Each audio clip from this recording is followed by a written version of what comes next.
Temkin, Big 12 Radio on TuneIn, joins us on 365 Sports. He's in Kansas City, Big 12 men's and women's basketball media day this week, and he's up there for that. How you doing? Hotel room all comfortable and everything? Yeah, just got in. Just doing a little bit of research here on Big 12 women's hoops, and actually was on B, so I've made my way to Baylor. Just getting started clearly with my my women's.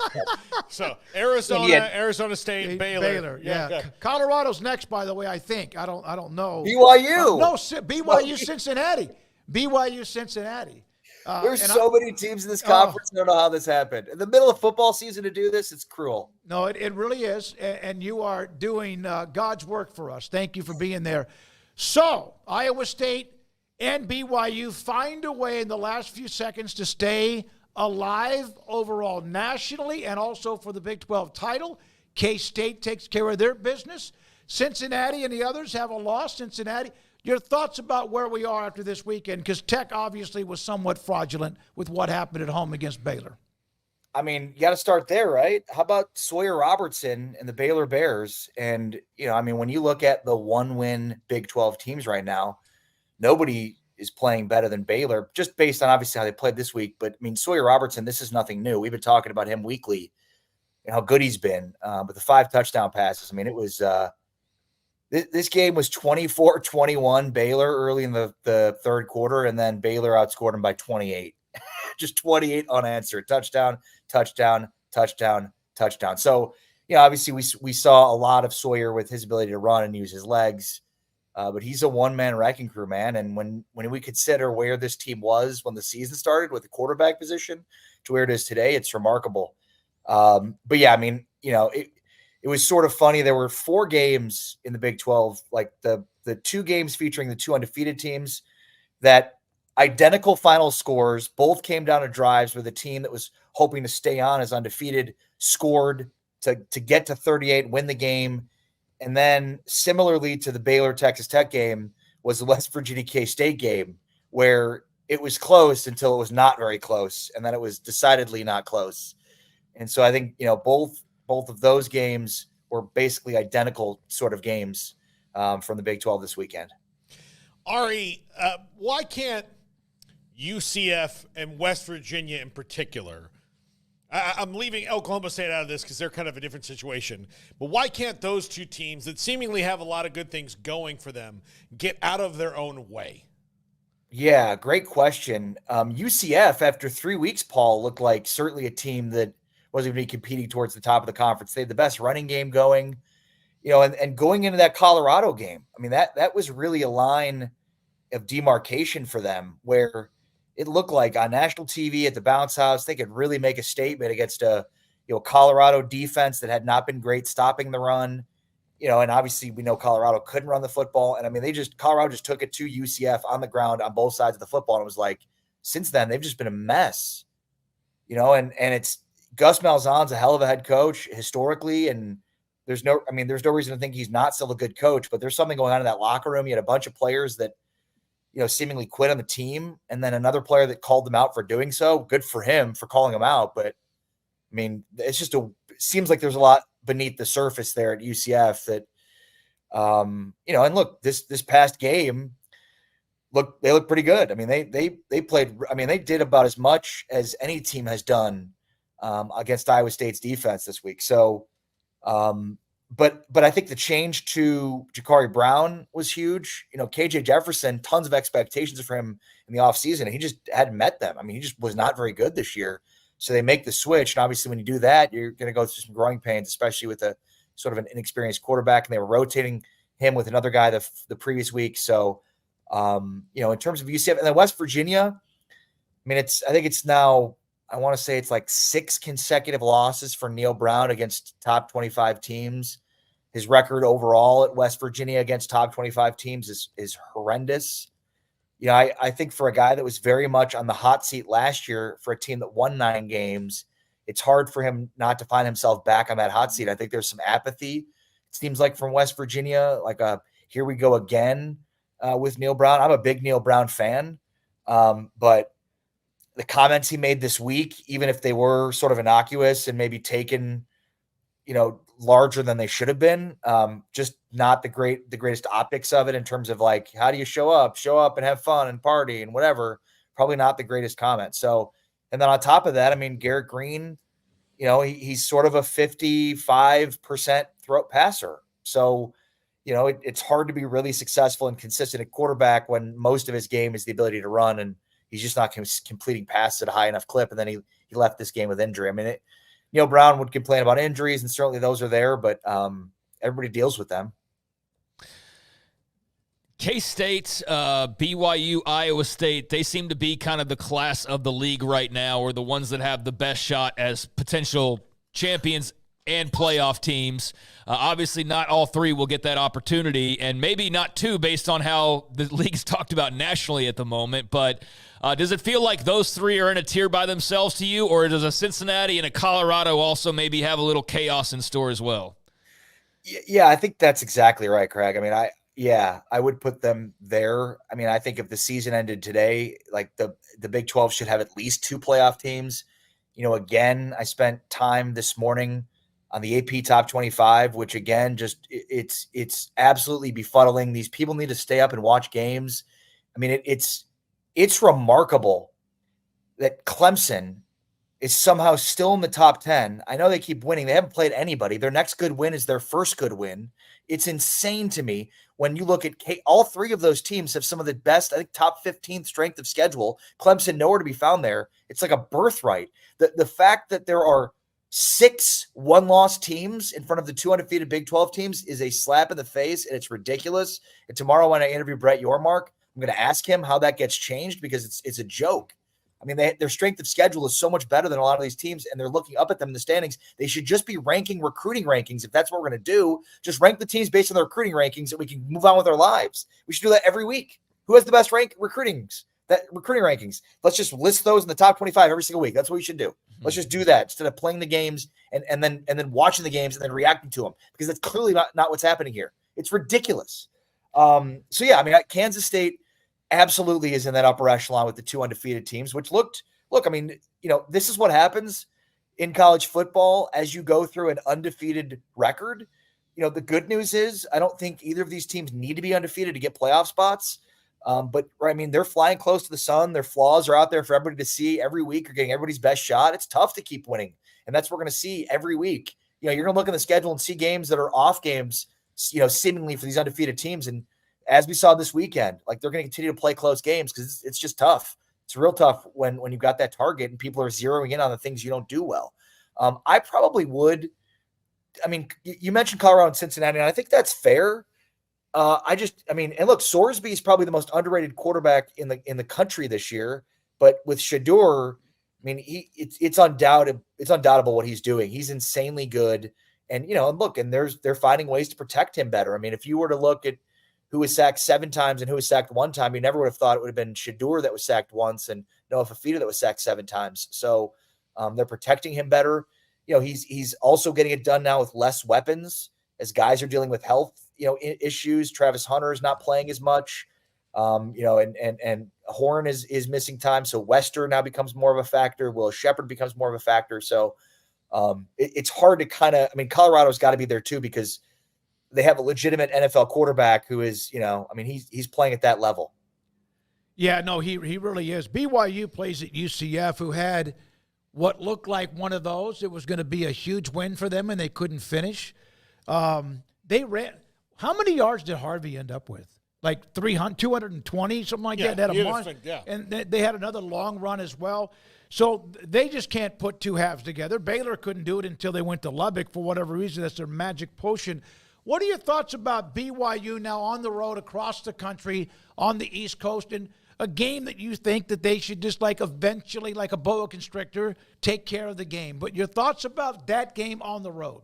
Yeah, I mean, and look, BYU, having covered this conference as long as we have, Smokey, I mean, we've seen how many times we've seen a Mike Gundy team do something like that. I mean, go into the bye week, completely redesign your offense.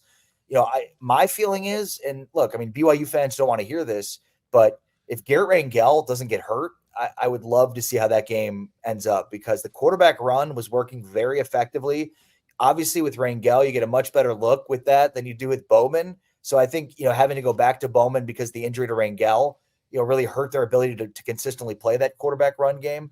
And yeah, so I look at but that's just what team. And look, I mean, the fact that Gundy had the bye week, so you can kind of install some new things. I mean, it was a lot of short passes, but this is what teams are now doing. They're trying to game plan to make sure that they're trying to figure out a way to beat you. And I mean, Oklahoma State, after losing to West Virginia, it looked like they had no shot to win any Big 12 games moving forward. And they had the undefeated BYU Cougars on the ropes in their building at night. So yeah, I mean, the time zone travel thing is definitely a factor. And look, everybody's dealing with it and managing it differently. Arizona State had this thing last week about, Kenny Dillingham kind of moved meetings up. It was almost like a Jason Garrett-esque thing. If you guys remember that Garrett used to during Thanksgiving week, and then the week after he would his days were all mixed up. So it'd be like a Monday, he thought of it as a Wednesday. So Dillingham tried to do a little bit of that with, move meetings up from times to make it early. And then they got out there early. They traveled early to try to account for that. And obviously, they still lost the football game by 10 points. So I think there's probably a million ways to try to do it and manage it, but it's difficult. And it's just part of playing in this new world of college athletics. Obviously, it's a much larger thing that's happening in the Big Ten. I mean, USC and Rutgers are going to play Friday night, the same day as game 1 of the World Series, the same day the Lakers play the second game of the regular season against the Suns in LA on Friday. So that should be interesting too. So it's just, it's just the way of the world now. TCU beat Utah 13-7. I don't think that means Andy Avalos' defense has all of a sudden found their spirit. Utah clearly going through it with Andy Ludwig leaving, Cameron Rising not being there. What are we to make of TCU going forward? This week they host Tech, and they're already 7-point favorites in that game. Yeah, I mean, that one is a bizarre line, is it not, given where these two teams were a week ago? That's one that makes you think. TCU is just they're kind of an enigma. I mean, as soon as you think you've got them figured out, they go and do this. Now, this is the game that Andy Ludwig loses his job, essentially. And, so how much do you blame what TCU did defensively on what Utah was doing or wasn't doing, whether it comes to Ludwig or, or Isaac Wilson? They're breaking in a true freshman quarterback that has looked in games a lot better this year than he looked in this game. So, I mean, I'd certainly give some credit to TCU defensively. Hopefully for their sake, they figured some things out defensively because, that was an absolute disaster on the defensive end. And, I mean, look, this is part of the season where we think we've got things figured out and, and then Baylor absolutely destroys Texas Tech, and now it looks like, it could be a juggernaut on offense. So you kind of throw your arms up and think, one game is an anomaly, a 3-game thing is a trend. And so you want to make sure you're looking through to, over the course of what's happening by these teams over these games. And okay, is this an anomaly or is this something that we can count on being a trend? The TCU passing offense has been the most underrated aspect of the big, probably any team in the Big 12. And this was a weird one because it felt like TCU was absolutely dominating the game. And then Isaac Wilson hit a 70-yard touchdown pass. And it was early in the third quarter, I was like, oh no. I mean, Utah could very well win this game. So the fact that they hung on basically the entire third and fourth quarter to do that defensively, I think speaks to maybe something breaking through on the defensive end. But yeah, I mean, you're gonna have to look a few weeks ahead. I mean, we know what this Texas Tech offense is capable of. Obviously, they didn't show it very well at home on Saturday against Baylor. So let's see if TCU can kind of take a page out of what what Dave Aranda did to Tech's offense, and and see if they can't duplicate that this week against Tech. How does it feel to see your Jayhawks get a win, and knowing especially what they've got lying ahead of them, which is one of the tougher schedules in the entire country? Yeah, I mean, playing their best football of the season with their first win since beating Lindenwood the first week of the season. Yeah. Look, I said it last week kind of as a joke, but it was the truth. I mean, they're the best 1-5 team ever, considering they had lost 5 straight games, or 4 of their 5 by 6 points or less. It was turnovers, it was end of halves, end of games that were a disaster. And it's funny because in this game against Houston, it looked like they were going to hit the same sort of point where they were rolling on offense. It was 28-7. And then suddenly their offense goes 3 and out. They give the ball back to Houston and look like Houston could drive. And like, it's like, oh, it's happening again. They're going to cut the lead in half and take this momentum into the second half. But they just, I mean, they play their best game of the year. I mean, I thought before the bye against Arizona State, that Jalen Daniels had played his best game of the season by far. And this game obviously was that. I mean, if Sawyer Robertson wasn't the player of the week this week in the Big 12, it was going to be Jalen Daniels. So he played very well. And, so with that, Kansas is capable of potentially beating K-State. With that being said, they've lost 15 straight. So as a Kansas fan, I'm now obligated to tell you that Kansas still dominates Kansas State in basketball, even though that has nothing to do with the game on Saturday. But it's literally all I have since they've lost 15 straight to their in-state rivals. And I think like 27 of 30, man, Bill Snyder absolutely dominated them. And Chris Klein has done the same. It was basically only Ron Prince that did not. So yeah, nobody, it's funny because as good as Kansas may be playing right now, all joking aside, Kansas State's playing phenomenally. And I mean, when you look at what West Virginia tried to do, they basically said, like, we want Avery Johnson to beat us with his arm. And did Avery Johnson beat them with his arm? I mean, they choked out DJ Giddens. He didn't really have much in terms of the run game. They did not allow Avery Johnson to run the football, and it didn't matter. So they still absolutely got dominated. I don't know how you defend at this point what's become a much better and more consistent passing offense for K-State. Early in the year, it was definitely a work in progress. I think we're starting to see that work pay off, and they're starting to emerge from a passing game situation. I go back to what Craig was talking about in terms of that top tier. Right now, I mean, K-State, I know they have the loss, but man, they look unbeatable comparatively, especially with what we just saw from Iowa State and BYU. Yeah, if he throws the ball efficiently, sometimes maybe even better than that, efficiently, they're going to be hard to beat. Ari, what do you see as the short-term future once the offseason hits for Kansas, given they haven't played a game in their stadium this year and they won't? So that's kind of even though it's not far away, it's still wonky. And Lance Leipold might be out there, might not be. What do you think? What do you mean with Lance? You think like his job secured, or No. I think somebody's going to try to go get hey, you had a down year at Kansas. You'll never have a down year here, kind of a thing. But that's why that program would be looking for him, because they had a down. Yeah. Yeah, no, I mean, that's fair. And look, I mean, he was critical of, I mean, there was less than 40,000 at Arrowhead on Saturday. And so, I mean, like that's part of this, right? I mean, Lance Leipold demands that Kansas fans show up and support the football team. And that shouldn't be a short demand. Like I'm on his side. I should have been at the game on Saturday. I should be supporting him in the same way. So, I mean, he's 100% right. And he's going to be sought after by programs, maybe not after this year, but certainly moving forward with what I think of him. I mean, look, the offense has been a mess at times this year. It's trying to figure itself out, and they've had the year to do it. And I thought they would have a down year this year. I didn't think they'd be this down. I still thought, they'd probably be a bowl team, and they're going to have to fight in order to do that.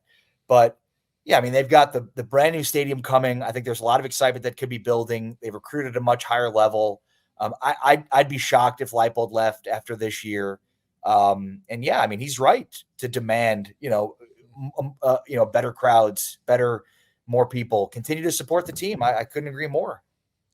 Ari, thanks for finding a way to get there in time, to get to the hotel and get on the video link so we could see you today, man. Thanks for your time. Enjoy Kansas City. I know you will. Oh, basketball is going to be here, boys. Who's going to win the national title this year? Baylor or Kansas? Damn, I mean, the Big 12 just needs more teams to get deeper in the tournament, man. Well, Kansas is favored. They're the highest ranked team and favored to win the conference. So, but will be a dogfight, no question. Ari Temkin, Big 12 Radio on TuneIn Radio. We appreciate his time.